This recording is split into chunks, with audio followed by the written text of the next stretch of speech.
A large crowd from across the country filled the streets of Washington on Friday for the annual March for Life. It is the world's largest anti-abortion demonstration.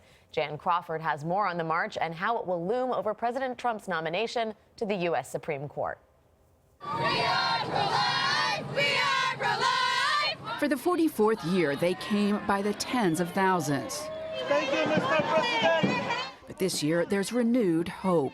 In a word, life is winning in America. As Vice President Mike Pence became the highest-ranking official ever to speak at the March for Life and brought with him a commitment. Next week, President Donald Trump will announce a Supreme Court nominee who will uphold the God-given liberties enshrined in our Constitution in the tradition of the late and great Justice Antonin Scalia. In an interview Friday, the president said evangelical Christians will approve of the choice. I think that the person that I pick will be a big, I think people are going to love it.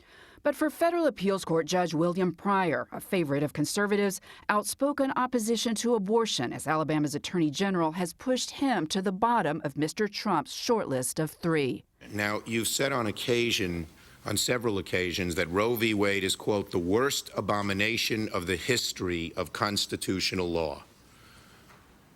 A, do you believe that as of right now? I do.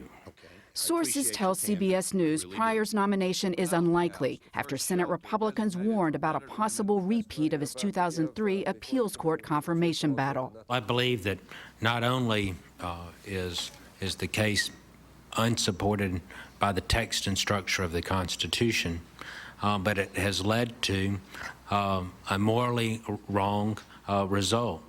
Supreme Court advocate Jay Sekulow. If you stake out a pro-life position, many in Washington view that as an automatic disqualifier. President Trump is now focused on another judge with a working-class background, Pennsylvania's Thomas Hardiman, who has been less forthcoming about his personal views. Still on the very short list is federal appeals court Judge Neil Gorsuch. But sources tell CBS News that with Justice Anthony Kennedy expected to retire in the next year or so, Gorsuch could become a leading candidate for Mr. Trump's second nomination. For CBS This Morning Saturday, I'm Jan Crawford at the Supreme Court.